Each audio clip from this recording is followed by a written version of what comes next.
Consularization. In international law, consularization is the act of authenticating any legal document by the consul office, by the consul signing and affixing a red ribbon to the document. International trade shipments often require consular invoices, and other documents that may need to be consularized include travel documents, such as a parental consent letter for persons under 18 traveling without a parent, letters of credit, and powers of attorney. Consular invoices.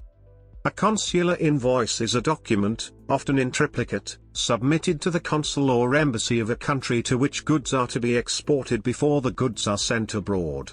The completed documents then travel with the goods and enable the customs officials in the destination country to verify the quantity, value and nature of the goods on arrival. A fee may be charged by the consulate for the checking and approval of the documents.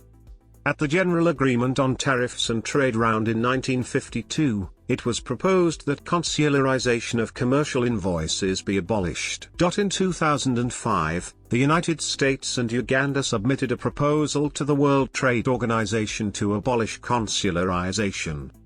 Alternative terms include consul factura, German, facture consulaire, French, factura consular, Spanish, fattura consulaire, Italian, and factura consular, Portuguese br.